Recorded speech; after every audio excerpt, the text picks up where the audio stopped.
I thought I'd seen every kind of crazy living out here in the Utah desert, but nothing, and I mean nothing, prepared me for the morning. I found an HOA gate welded across my private road. No warning, no permission, just a giant steel barricade telling me I needed their authorization to reach my own house. 15 minutes later, my cop buddy showed up. And I didn't just take the gate down. I made sure that entire HOA regretted the day they ever learned my name. It had been nearly 7 years since I'd moved out here, out to my own slice of nowhere, and I never once regretted it. 20 acres of rugged Utah terrain, tucked far enough off the county road that the world felt like it ended half a mile before you reached my mailbox. The land wasn't pretty in the way realtors like to brag about. It was pretty in the way only solitude can be. The quiet kind, the honest kind, the kind that doesn't apologize for anything. Out here, the sky isn't just above you, it's everywhere. A blue so wide it swallows you whole. A blue that makes your problems feel smaller, whether you want them to or not. Some days, I'd walk out my front door and swear I could see the edge of the earth curling away from me. And the road, Lord, that road was my pride. 4,000 feet of dusty, uneven freedom cutting through sagebrush and rocky ground, winding like a stubborn old river toward the small house I'd fixed up with my own 2 hands. The deed listed it plain as day. Private access. Sole owner, Jacob K. Field. No shared access, no easement, no community management, just mine, the way land used to be. Every morning I'd roll down that road in my old F-250, coffee in one hand, dog hanging its head out the window, tail slapping the dashboard like a metronome. The dust would billow up behind us in long golden plumes, lit by the sunrise like smoke from a campfire. That sight never got old. Nobody ever came out that way.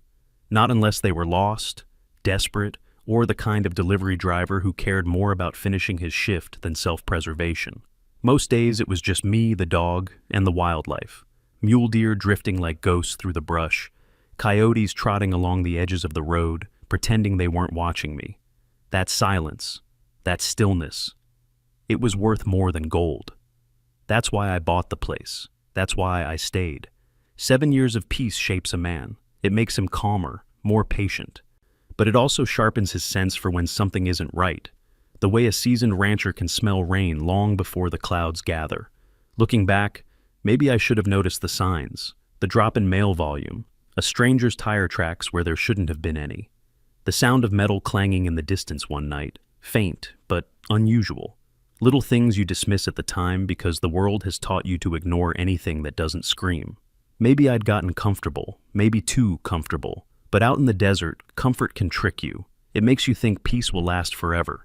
It makes you think no one would be crazy enough to bother you out here. And it blinds you, just enough. So, when the storm comes, it feels like it fell out of a clear blue sky. The truth is, trouble was already on its way. It was wearing HOA colors. It just hadn't reached my doorstep yet, but it would. And when it did, it didn't knock. It welded itself across the entrance to my road and dared me to do something about it. 7 years of quiet. 7 years of mornings where nothing happened. 7 years of believing I'd finally found a place untouched by nonsense. Turns out, I was living on borrowed time because my peaceful desert wasn't as empty as I thought, and somebody out there had decided my land was their business. 2 weeks before the gate incident, before everything went sideways, I happened to run into a little preview of the trouble that was coming. It was a Tuesday morning, already warm before 10, and I'd stopped by the co-op for dog feed, fencing staples, and a new pair of work gloves, nothing special. The co-op was the closest thing we had to a town square, part hardware store, part coffee counter, part rumor exchange. I pushed the door open, the little bell above it giving that familiar, tired jingle.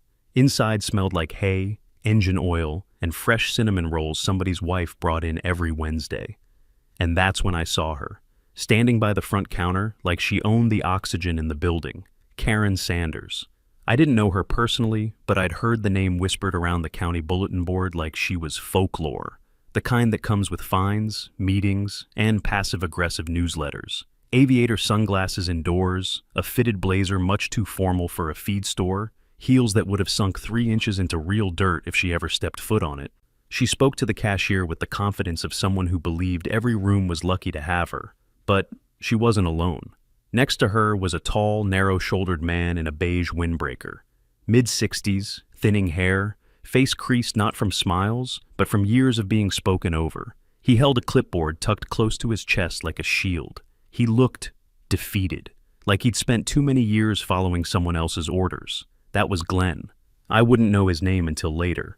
But at the time, something about him tugged at me. Not suspicious, more like tired. A man who had seen too much HOA nonsense and didn't have the spine to walk away. Karen, meanwhile, was in full command mode. "I don't care what the guidelines say," she snapped at the cashier. "You don't put up signs without HOA approval, even temporary ones. It confuses delivery drivers." The cashier, a teenager barely old enough to vote, nodded like he'd been caught stealing horses. "It's just a fresh eggs sign," he mumbled. Karen scoffed. "Chaos starts small."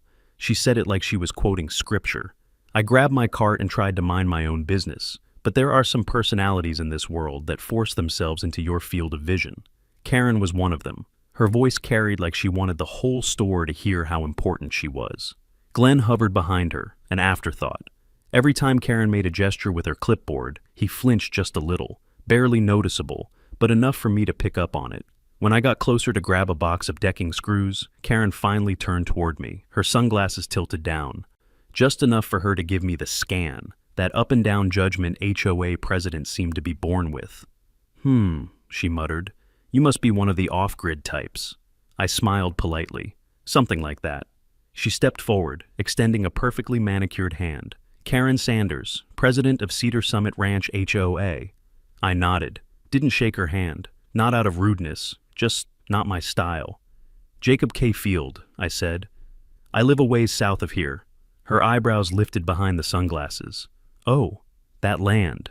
Like she'd just smelled something sour. "Interesting location. Not many people choose to live outside community oversight." I shrugged. "That's the point." Glenn's eyes flicked toward me, quick, curious, almost apologetic. Karen's smile tightened, like she wasn't used to people not bending the knee. "Well," she said, tapping her clipboard sharply, "just know Cedar Summit values safety and order. We keep track of everything happening in the area." "In the HOA area," I corrected gently. Her smile thinned further. "Of course," she said, but the edge in her voice said otherwise. She turned and strutted toward the exit, heels clacking like a metronome of self-importance. Glenn followed her a few steps behind, still holding that clipboard, still avoiding eye contact. As she pushed open the door, I heard her say, "Come along, Glenn. We have a meeting at 2. There are updates." Updates. I didn't know it then, but that word would come back to haunt me.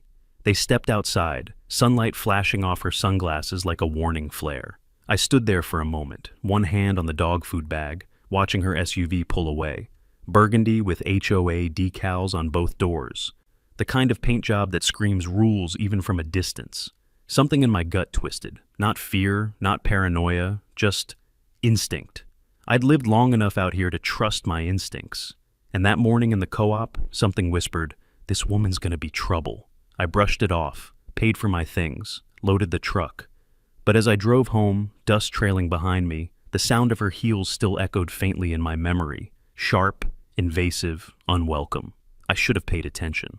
But I had no idea how fast things were about to escalate, because the next time Karen Sanders crossed paths with me, she wasn't waving a clipboard. She was blocking my damn road. 2 mornings after that co-op encounter, the desert felt different. I couldn't explain it. Nothing looked out of place at first. The sky was clear, the air cool, the sunrise slow and gold, the kind of quiet morning you'd frame if you could. But something tugged at the back of my mind. A tension.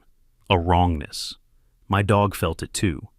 He sat upright in the passenger seat, ears perked, watching the road with that alert posture animals get when they sense something we humans overlook. We rolled down the county road like always, turning toward the little dirt entrance that led home, the road I'd driven thousands of times. Except today, as the bend straightened into the final stretch, I saw it. A dark shape where there should have been nothing but open air and sagebrush. I slowed the truck, frowned, leaned forward. Then my heart dropped into my boots. A gate. A steel gate. Big, industrial, brand new, welded across the mouth of my private road. What in God's name? I pulled up slowly until the front bumper was just inches from the steel arms. My own road was gone, replaced by HOA arrogance. I stepped out of the truck, gravel crunching under my boots, and walked toward the structure like approaching some strange animal that didn't belong in the wild. Up close, it was even worse. Fresh concrete footings still soft around the posts, dark, recent welds, a keypad with blinking red light, an RFID sensor, and bolted across the middle, private access, Cedar Summit, residents only, all entry must be authorized by HOA security. My chest tightened. Cedar Summit? They were over a mile away, separated by elevation, brush, and every law on the books. They had no authority here, no jurisdiction, not even a path to pretend they did. I bent down and pushed a fingertip into the concrete, still warm, still curing. This gate had gone up in the last 24 hours, probably while I was asleep. My dog barked once, low, confused, almost offended. I couldn't blame him. A small black camera eyed me from the top of the post, its lens reflecting the desert sun like a dead, unblinking pupil. Someone had positioned it deliberately to capture anyone approaching from the county road, anyone trying to get to my home. Unbelievable, I muttered. But it wasn't unbelievable, not really. Not after meeting Karen, not after hearing the way she said, community oversight, protective buffer zone. We track everything happening in the area. This wasn't oversight, this was occupation. I circled the gate slowly, reading every weld, every bolt, every footprint around the base. Fresh tire tracks led off into the brush, wide ones, the kind you'd get from a contractor's trailer hauling metal posts. They'd done it at night, quick job, probably hurried, but confident enough to think no one would catch them. My pulse ticked harder. Then the real punch landed. I wasn't locked inside my land. I was locked out of it. This gate wasn't blocking people from wandering onto my property. It was blocking me from getting home. I stared at it, jaw tight, breath steady. I wasn't scared. I wasn't panicked.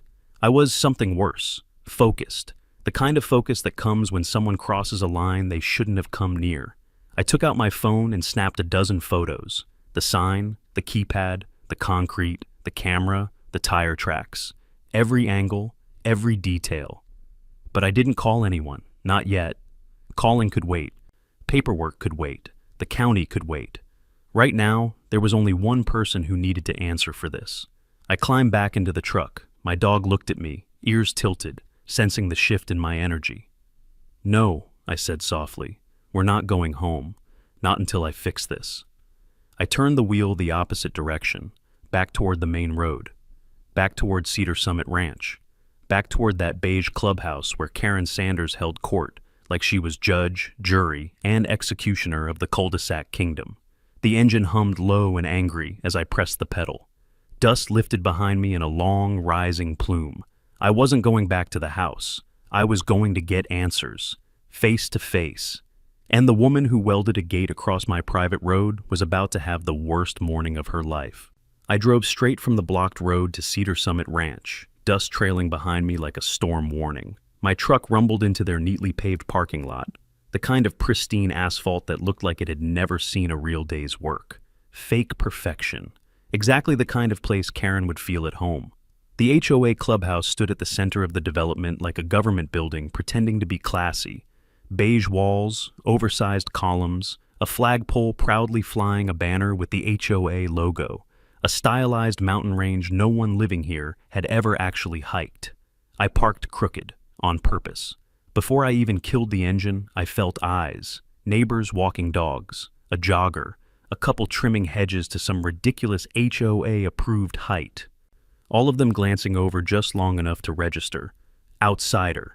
I stepped out of the truck and marched straight toward the clubhouse doors. Inside, the air smelled like printer toner, disinfectant, and whatever overpriced candle Karen thought made the place seem professional. The floor was spotless tile. The reception desk was unmanned, but voices drifted from the meeting room. Karen's voice, clear, sharp, overconfident. As long as the community supports our safety measures, we can move forward with Phase 2. Phase 2? I pushed open the meeting room door without knocking. The room froze. At the front of the conference table stood Karen Sanders in a cream blazer, heels planted like she was giving a TED Talk on micromanagement. Behind her sat two board members, and off to the side, clutching paperwork, stood Glenn, shoulders slightly hunched, eyes wide. Karen blinked once at me, then smiled with that politician smile she'd perfected in front of her bathroom mirror. "Well, Mr. Cafield," she said, as if greeting someone mildly inconvenient, "to what do we owe this surprise visit?" I held up my phone. On the screen, a clear photo of the steel gate welded across my road. "You want to tell me," I said slowly, "why I can't get home?" Karen didn't flinch. "This is a simple misunderstanding," she said. "Cedar Summit is expanding its protective buffer. We're implementing new access control to my land?" I cut in. "My private road? My deeded property?" One of the board members cleared his throat. "Well, technically the surrounding area." "Technically," I said, stepping forward. "You all broke the law." Karen let out a small laugh, the kind people make when they think they're dealing with someone beneath them. "Oh, Mr. Cafield, you rural types always misunderstand jurisdiction. This isn't personal. This is about safety. We have residents concerned about unknown vehicles near the perimeter." "I live near your perimeter," I said. She tapped her clipboard. "We're aware." Something about the way she said it, calm, smug, hit me wrong. I took another step closer, lowering my voice. "You welded a gate across my road." "Our contractor installed an access control barrier," she corrected. "You blocked me from entering my own property. It's temporary. You put a camera on it. For monitoring. You told me at the co-op that you were tracking everything in the area." She shrugged, like she didn't remember or didn't care. "That road is within our buffer zone," she said. "No," I snapped. "That road is mine." Karen folded her arms, tone tightening. "If you'd like access, Mr. Cafield, you can easily fill out our authorization request. Once the board approves it, we'll issue you a temporary code." I stared at her, barely believing what I was hearing. "You want me," I said, "to apply for permission to drive on my own property?" Glenn shifted behind her, his lips pressed together. His eyes flicked to me, then to Karen, then away. A crack. Small, but there. Karen lifted her chin. "As I said, it's standard procedure."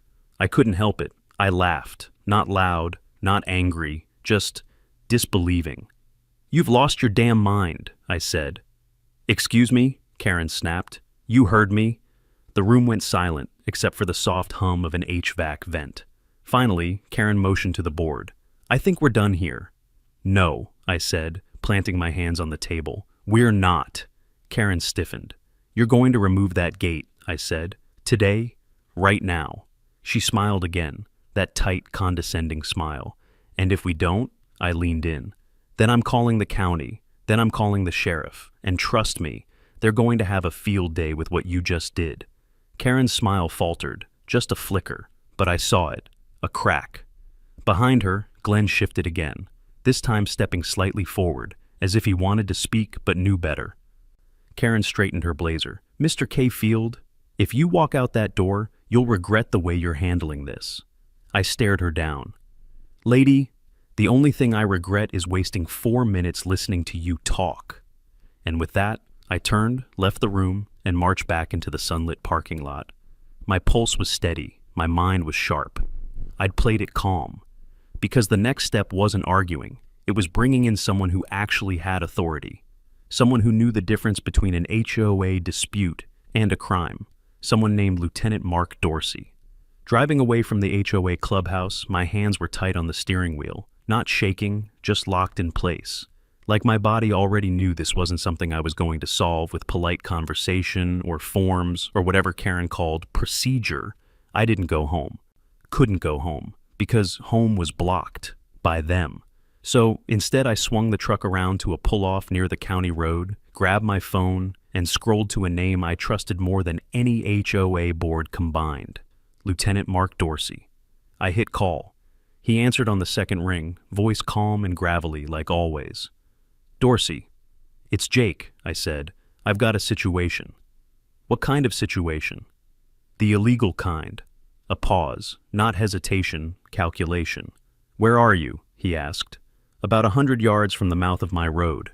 "Stay put," he said. "I'll be there in 15. 15 minutes, not 16, not 20. 15. That's the kind of man Dorsey was. I waited in the shade of a juniper, dust swirling in slow spirals along the county road. My dog sat beside me, tail thumping anxiously.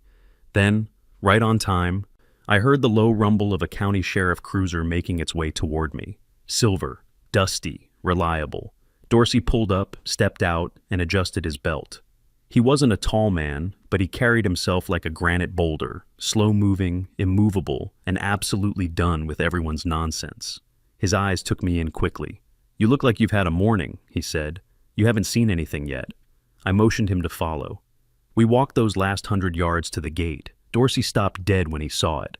"You've got to be kidding me," he muttered. He walked closer, bending down to inspect the fresh concrete, running a hand over the steel, tapping the keypad with 2 fingers, like checking if it was real. "They welded this?" he asked. "Last night, looks like."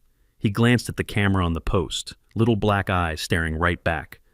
"That yours?" he asked. "No." "Figures," he said. He stepped back, hands on hips, lips pressed flat. The expression he got when he saw something so stupid it made his blood pressure spike. "All right," he said quietly. "Walk me through it." I told him everything.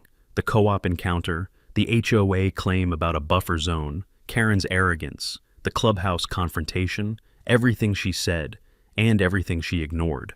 Dorsey listened without interrupting, the way only a seasoned lawman can.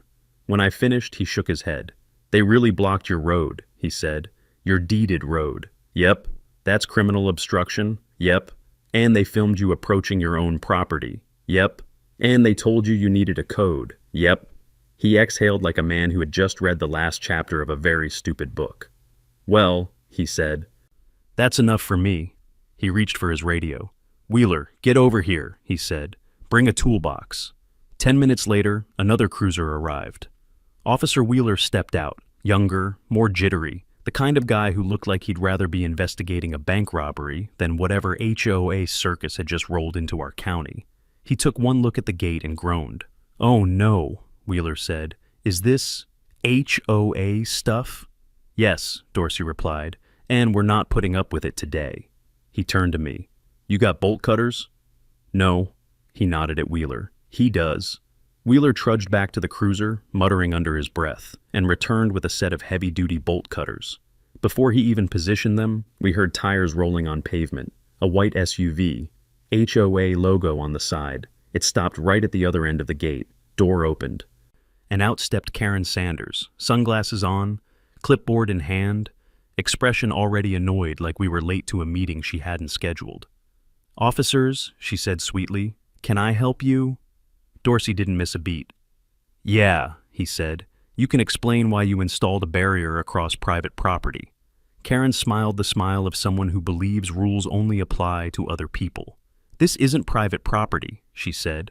"This road falls within our protective—" "No, ma'am," Dorsey cut in. "It does not." Karen blinked once, offended. "Well, we have safety concerns." "You don't get to create your own law," Dorsey said. "You don't get to weld gates on someone else's land. And you don't get to block a man from entering his own home." Karen frowned, adjusting her sunglasses. "That gate is HOA property," she declared. "No," I said. "It's trespassing equipment." Wheeler snorted. Dorsey pointed at him. "Cut it." Karen erupted. "You can't do that. You have no authority to—" Dorsey didn't even look at her. "Wheeler," he repeated. The bolt cutters closed with a sharp, metallic snap. The lock dropped to the dirt. The gate sagged. Karen's jaw dropped. I swear even the camera tilted away like it didn't want to record the embarrassment. Dorsey folded his arms. "Gate comes down," he said. "Today. Legally." Karen sputtered something about calling county officials. "Go ahead," Dorsey said calmly. "They'll agree with me." Karen's face went rigid, a porcelain mask starting to crack. She snapped her clipboard shut with a sharp clack. "I hope you understand," she said, voice trembling with frustrated authority. "This isn't over. HOA security will be reviewing this incident, and we will be issuing consequences." Even Dorsey raised an eyebrow. "Ma'am," he said, "the only consequence here is you trespassing on someone's land." Karen jabbed a finger toward me. "You'll regret undermining community safety protocols," she hissed. "All of this will be documented." She turned sharply to leave. too sharply, and her right heel slipped on loose gravel. She caught herself at the last second, pretending nothing happened, but everyone saw it. Wheeler looked away to avoid laughing. Dorsey didn't bother hiding his smirk. Karen yanked open the SUV door and jumped in. But when she threw it in reverse and hit the gas, the rear tires spun in place, screaming against the gravel. No traction. She was stuck. For 3 long seconds, all we heard was her engine whining in pure humiliation. Finally, she rolled the window down 2 inches. "It's the terrain," she barked. "This soil is unstable." Dorsey deadpanned. "Ma'am, that's called user error." Karen floored it again. This time the SUV jerked backward, fishtailed wildly, and tore off in a cloud of dust and wounded pride. Dorsey watched her go and blew out a breath. "Well," he said, "that went about how I expected." I folded my arms. "That's the problem. She expected it to go differently." He nodded. "And that, Jake, is when people like her get dangerous." I looked down at the broken gate lying in the dirt like a defeated animal. "Oh yeah," I said quietly. "She's not done." The morning after the gate came down, I was still sweeping metal shards off the dirt when my phone buzzed. Not a call, an email notification. I wasn't subscribed to anything HOA related, so that alone was suspicious. A neighbor forwarded it with a note. "Thought you'd want to see this." I opened the Cedar Summit Ranch Community Bulletin. Urgent safety announcement. The subject line already made my jaw clench. Then I read the body. Yesterday, an unidentified male instigated damage to authorized community security equipment, coordinating with aggressive individuals to compromise neighborhood safety. Oh, she was clever. Not smart, but clever. Karen couldn't lie about who physically cut the lock. She watched Officer Wheeler do it. She argued with Lieutenant Dorsey while he ordered it. So, instead, she twisted the story. She made it sound like I orchestrated it, like the cops were my hired muscle, like I was leading a demolition crew. The email continued. "Residents should avoid the northern access road until further notice. The instigator is non-compliant, unverified, and potentially hostile." I choked on my coffee. "Potentially hostile? Lady," I barely raised my voice. But she wasn't done. Below the warning were screenshots of my truck taken from the HOA camera they'd installed on my road. Blurry zoom-ins. Circles drawn in red. The kind of smear job you'd expect from a teenager trying to frame their sibling for stealing cookies. I muttered under my breath, "Oh, Karen, you're playing a dangerous game with the truth." My phone buzzed again. Old Hal from down the ridge. "Boy," he wrote, "you're famous. Should I bring popcorn or ammunition?" I smiled, a weary smile, the kind a man gets right before the next punch lands, because I knew exactly what was coming. And I was right. Around noon, I walked down to my mailbox. Hot wind, dry gravel, quiet as a churchyard. Inside the box was a single envelope with no return address, just a label printed off a cheap home printer. Cedar Summit Ranch Authority, Notice of Assessment. Authority. The HOA ego was getting worse. I tore it open. Inside was, honestly, one of the ugliest documents I'd ever seen in my life. Comic Sans font, pastel blue headers, formatting that looked like a kindergarten newsletter. At the top, citation, unauthorized tampering with community safety infrastructure. Below that, fine amount, 6th due date. Immediate failure to comply may result in escalation protocols. I burst out laughing. I wish I could say a normal laugh. But it was one of those deep, can't breathe, hand on my knees laughs that echo off the canyon. Because in the bottom corner was their official-looking seal. Utah Department of Rural Transportation and Infrastructure. They spelled infrastructure wrong, and the department doesn't exist. I snapped a picture and sent it to Dorsey. 10 seconds later he called. "Jake," he said slowly, "you're holding evidence of felony-grade fraud." I figured. "And Comic Sans," he added. "Really? This woman thinks she's the governor of the desert." "No," he said. "She thinks she's smarter than the law. That's worse." By late afternoon, the smear campaign was in full sprint. 3 neighbors messaged me asking why the HOA claimed I threatened volunteers. One asked if I really commandeered law enforcement to destroy community property. Another said, "Karen says you swung bolt cutters at her staff." I rubbed my forehead. Bolt cutters? Her staff? Wheeler barely knew how to hold those cutters without pinching his fingers. Karen was inflating the story faster than a discount bounce house. But here was the problem with lies. To keep them alive, you need absolute loyalty. And Karen didn't have that, because at 7:12 p.m., my phone buzzed again, but this time from an unknown number. A short message. "We need to talk. She's going too far." Glenn. I stared at it a moment, surprised, but not shocked. He must have pulled my number from the public deed files Karen had forced him to search. She probably made him comb through every record with my name on it last week. And somewhere in that mess, my phone number was listed. For the first time since this war started, someone from inside her board was reaching out. And that meant something important. Karen didn't just cross a line. She crossed a line her own people couldn't defend. The crack in her armor had started, and cracks in people like her don't stay small. They widen, they split, then they shatter. I went to bed that night thinking maybe, just maybe, the gate incident had been enough humiliation to slow Karen down. But deep down, I knew better. People like her don't accept losing. They double down on stupid. So when I stepped onto my porch the next afternoon and saw a brand new steel gate standing where the old one had been cut down, I didn't even swear. I just sighed. This one was beefier, thicker posts, an electronic keypad, and a shiny Bluetooth receiver blinking like a Christmas light. They'd installed it fast. Probably paid triple for same-day emergency installation. On the keypad was a laminated paper, authorized personnel only, HOA Safety Zone. Safety Zone, right. I walked up, looked at the keypad, and shook my head. Brand new hardware, still had the factory sticker on it. If I learned one thing from ex-mill buddies who tinkered with electronics, it's this. New tech always ships with a stupid default password. Sure enough, my phone picked up a Bluetooth device immediately. HOA Gate 3F9C. Pair, code 000, and I actually laughed out loud. That's what you get for rushing a job, Karen. I pulled the little black flipper zero from my pocket, a gift from a nephew who swore it could hack doorbells, garage doors, and half the junk built since 2010. I pressed a button. It recorded the gate signal, pressed another, it replayed it. Click. The gate swung open like it was welcoming me home. I didn't step through, I didn't touch anything, I just stood there, letting the absurdity wash over me. Karen spent thousands installing a new barricade, and I opened it like a hotel room door. I closed it again, opened it again, closed it, just to make sure it wasn't luck. Nope, it was just bad security. And the best part? My trail cameras caught the whole thing from 3 different angles. I figured Karen would come back when she noticed her impenetrable gate wasn't staying closed. I didn't expect her to come back at 2 in the damn morning, but that's exactly when I heard tires crunching lightly over gravel. That slow, guilty roll of someone who wants to be invisible, but doesn't know how. I slipped out onto my porch, barefoot, the cold desert floor biting at my skin. Didn't turn on any lights, just watched.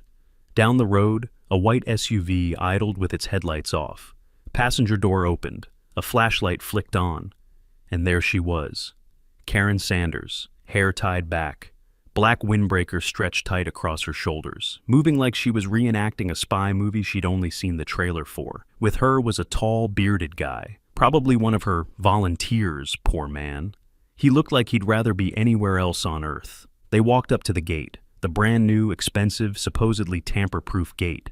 Karen hammered the keypad frantically. The gate didn't move. She punched it again. Still nothing. She spun around to her bearded assistant and hissed something sharp.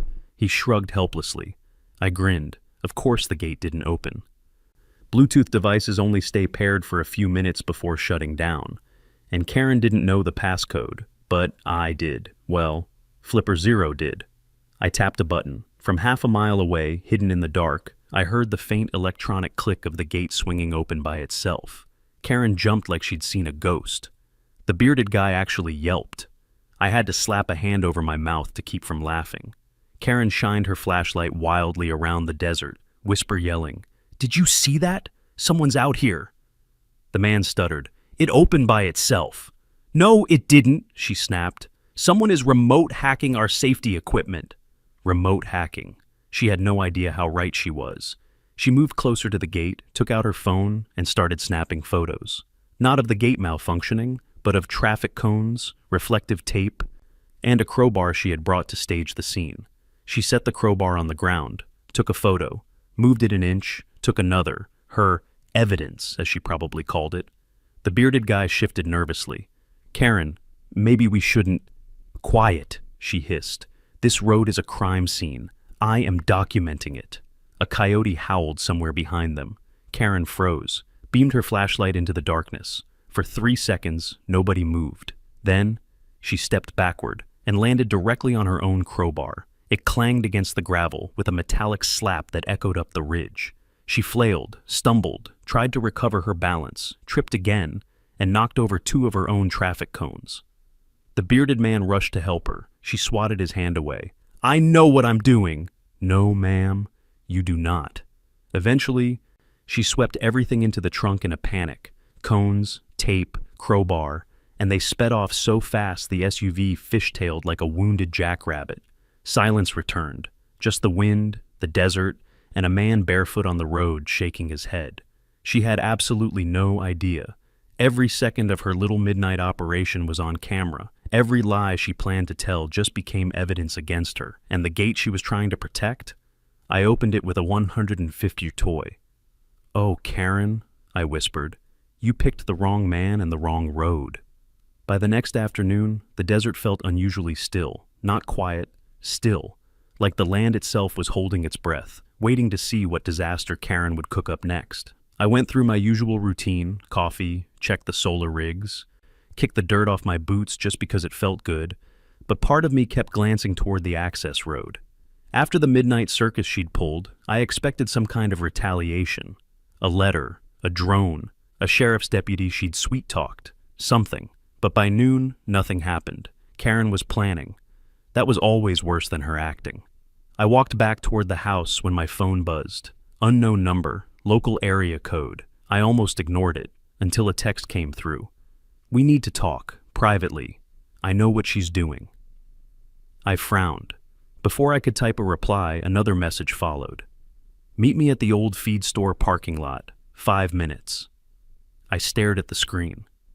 I didn't like anonymous anything. Messages, calls, people. Out here, unexpected contact usually meant trouble. But something about that phrasing, we need to talk.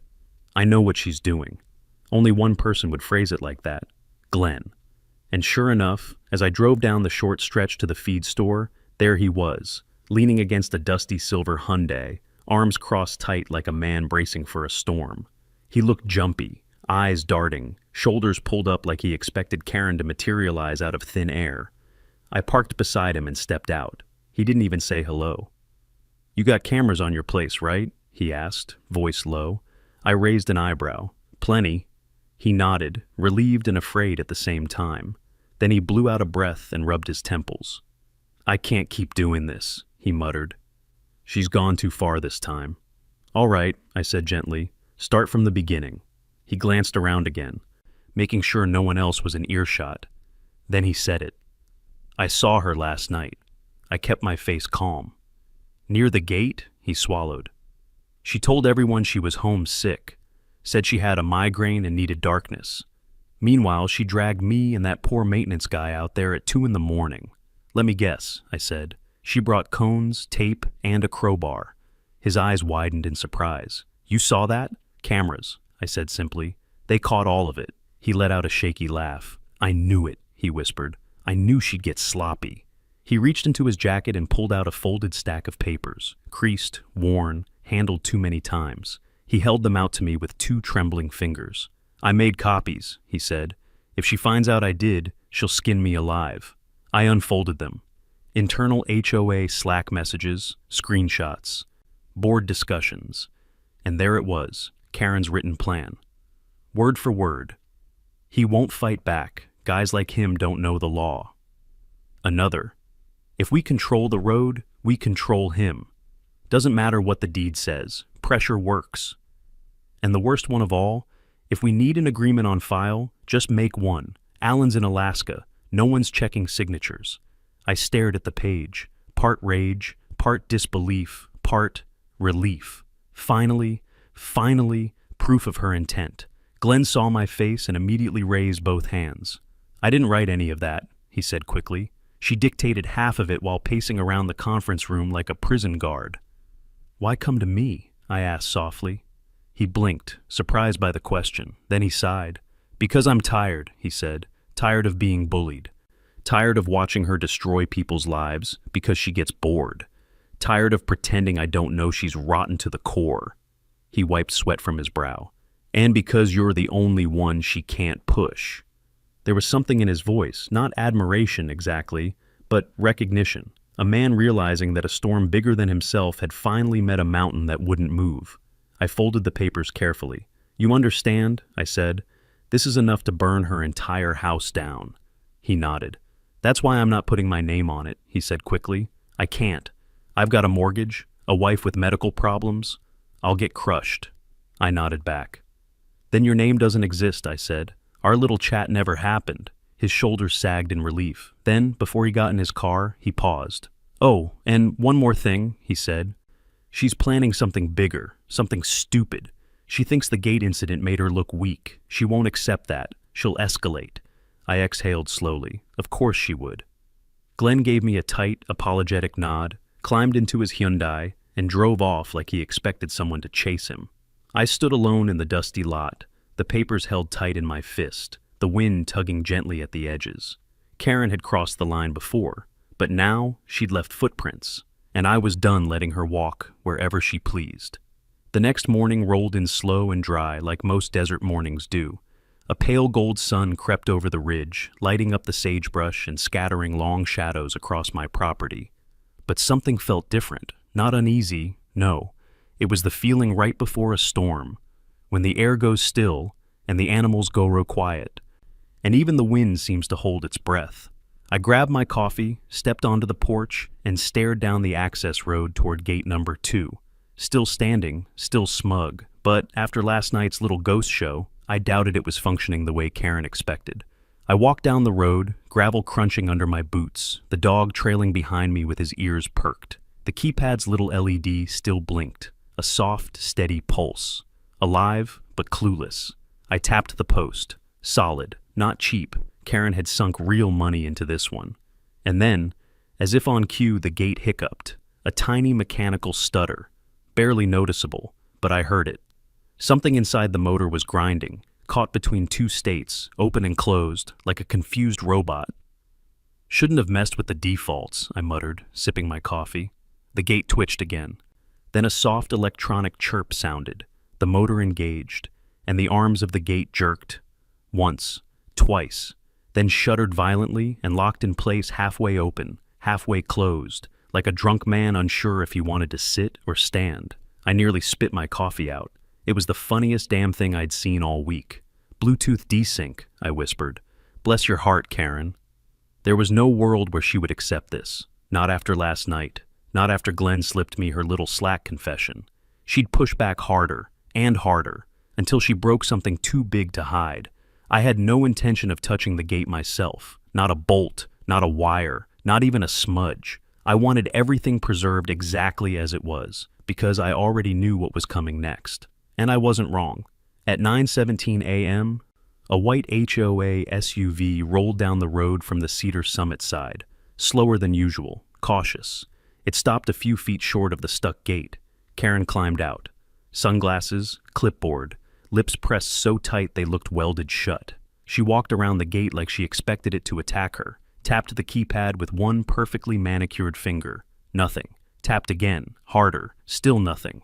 I stood far enough away to be not involved, but close enough to watch the show. She punched the keypad, shoved the gate, kicked the post. The gate barely wobbled. Finally, she leaned in and hissed at it under her breath, like the gate had personally insulted her family. Then something happened that made my morning. She pulled out her phone and tried to sync to the Bluetooth receiver. From where I stood, I could hear the faint, angry beep beep beep of failed pairing attempts. She was trying every code she knew. 001, 1234, 2580. Nothing worked. She didn't know the factory reset trick, but I sure did. And the flipper zero in my pocket pulsed like a mischievous little devil, waiting to be used again. I didn't press the button, not now. Karen was digging her own grave. I didn't need to hand her the shovel. After 10 minutes of failing to open her own illegal gate, she called someone, probably her maintenance guy. She paced, gestured wildly, stabbed her finger at the broken motor like she was accusing it of arson.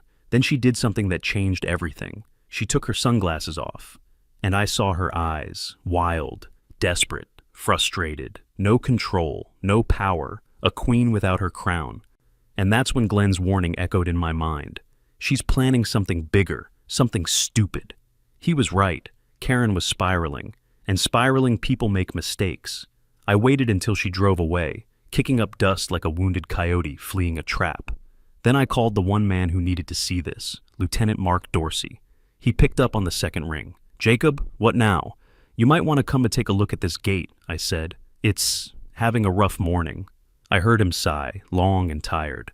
"I'm already halfway through my coffee." "You'll want to finish it on the road," I replied. "This one's good." 20 minutes later, the cruiser rolled up beside me. Dorsey stepped out, stared at the gate, then rubbed the bridge of his nose with 2 fingers. "Tell me you didn't touch it," he said flatly. "I didn't touch it." "You sure?" "I swear on the dog." Dorsey nodded. That was good enough for him. He approached the gate, inspected the jammed motor, wiggled the half-open arms, checked the cement footings. "Fresh install," he muttered. "Bad calibration, cheap wiring. No permit either," I added. He shot me a look. "Oh, I've already confirmed that. Nothing on file." I shrugged. "Then that's obstruction again, isn't it?" He sighed. "Yeah. And misuse of security hardware, and unauthorized barrier installation, and—" He stopped mid-sentence, then turned, slowly. "Jacob, is that camera new?" I followed his gaze. Up in the branches of an old juniper tree, half hidden, was a little black camera, not mine, HOA branded, pointed straight at the gate and at my house. I felt heat rise in my chest. Dorsey clenched his jaw. "That's surveillance on private property." "Yep. And they didn't get consent."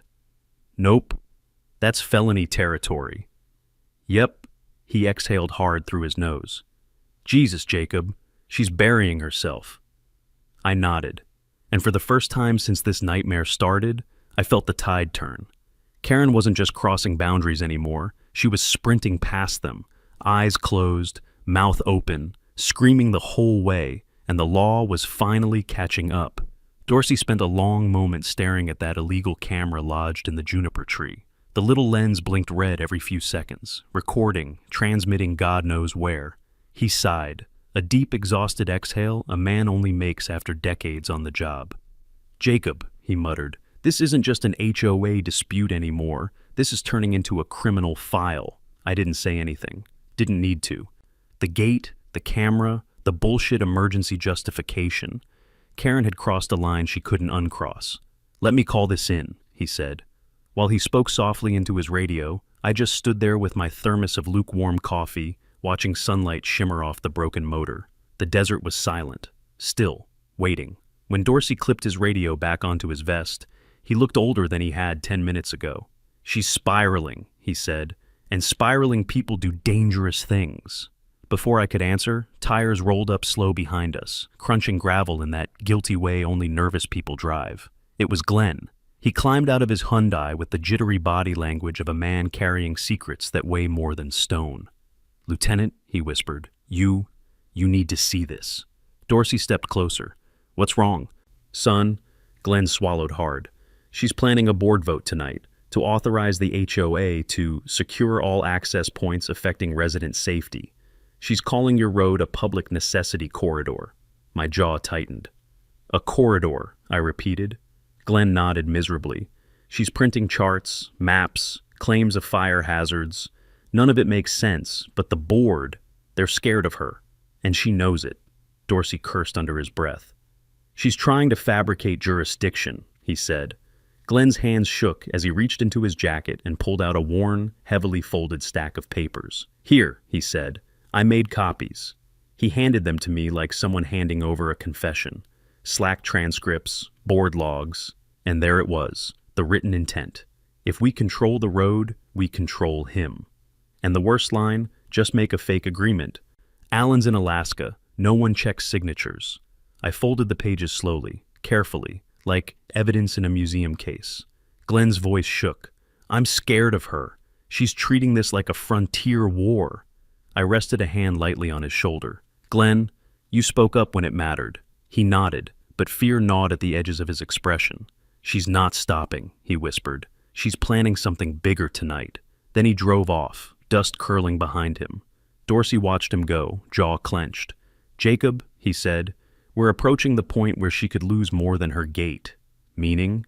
Meaning, if she pushes any further, the DA will open a full file. Perjury, fraud, evidence tampering, surveillance violations.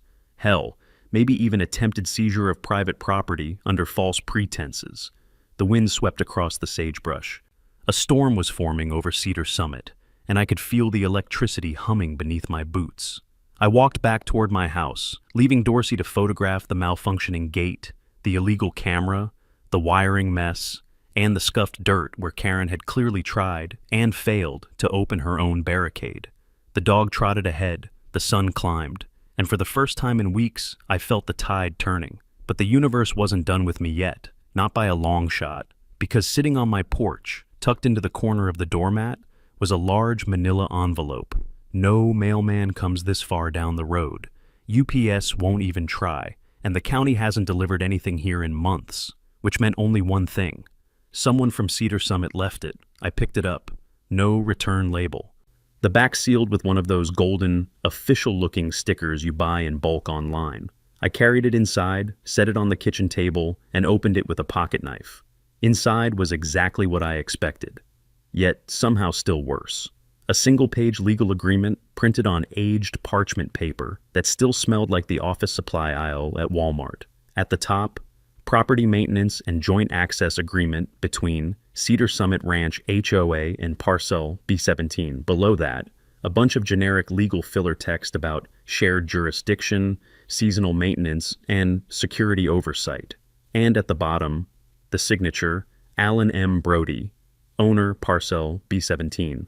My stomach dropped, because Alan Brody would never sign anything involving an HOA. Hell, the man moved to Alaska because the county put a speed bump near his driveway and he called it socialist pavement fascism.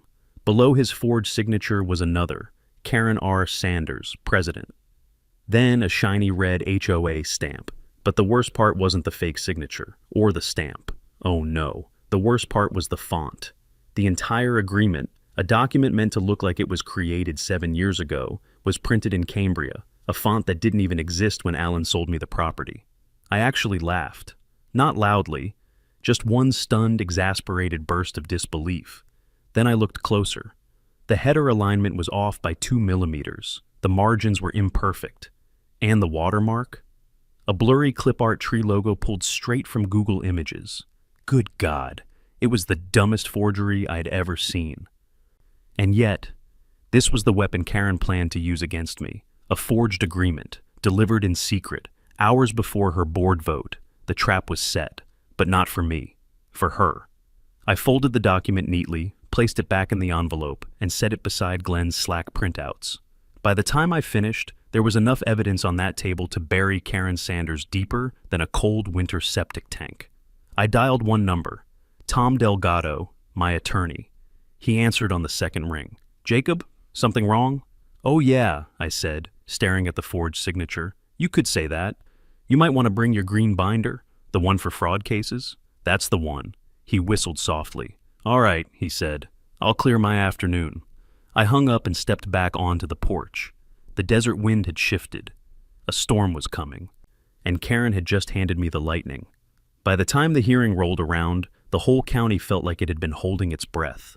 Cedar Summit HOA had filed their complaint against me, full of wild accusations, buzzwords, and enough legal nonsense to choke a horse. But none of that mattered, because Tom and I came armed. We walked into the county civil courthouse together, a squat beige building with one flickering fluorescent light above the door, carrying a stack of evidence thick enough to level a small town. Karen arrived 10 minutes late, dressed like a Pinterest version of a paralegal, arms full of binders, lips pressed into a thin line of determination. Behind her, the young HOA attorney she'd hired looked like he'd Googled how to be a lawyer the night before and hadn't slept since. He didn't look at us. I suspect he already knew he was walking into a wood chipper. Judge Holloway entered, no nonsense, mid-50s, steel gray hair pulled tight. She carried herself like a woman who had seen every variety of stupid rural drama and had long since lost her patience for all of it. "Let's proceed," she said. Karen's attorney stood first. "Your Honor," he began dramatically, "this case is about safety.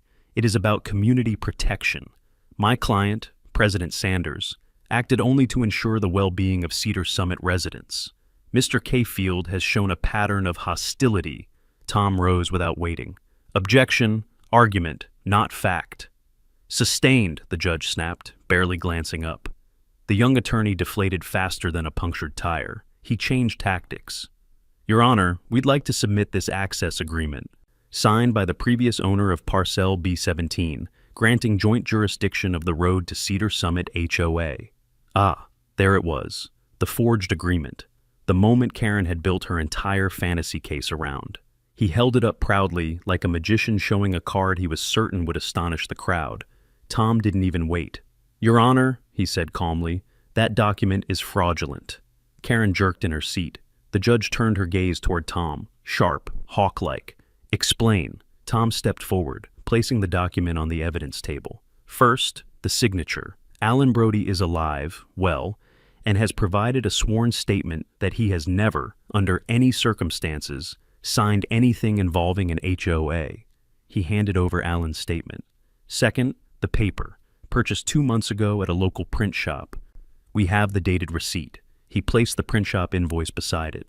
"Third, the font used in this document, Cambria, was not commercially available 7 years ago when the signature is dated." A soft murmur rippled across the courtroom. The judge raised an eyebrow. "And the watermark," Tom continued, "is a stock image pulled directly from Google. Reverse image search confirms it." He stepped back. "Your Honor, this document is not just fake. It is insultingly fake." You could hear Karen swallow from across the room. The judge pressed her lips into a tight line. "Ms. Sanders," she said, "were you aware this agreement was fabricated?" Karen stood, hands trembling. I was told it was in our archives. I didn't check." "So you submitted it under oath," the judge cut in, "without verifying its authenticity." Silence. Stone cold. Guilty silence. Tom wasn't done. "And finally, Your Honor." He presented the Slack printouts Glenn had given me, a nail in the coffin. In her own words, "Just make a fake agreement. Alan's in Alaska, no one checks signatures."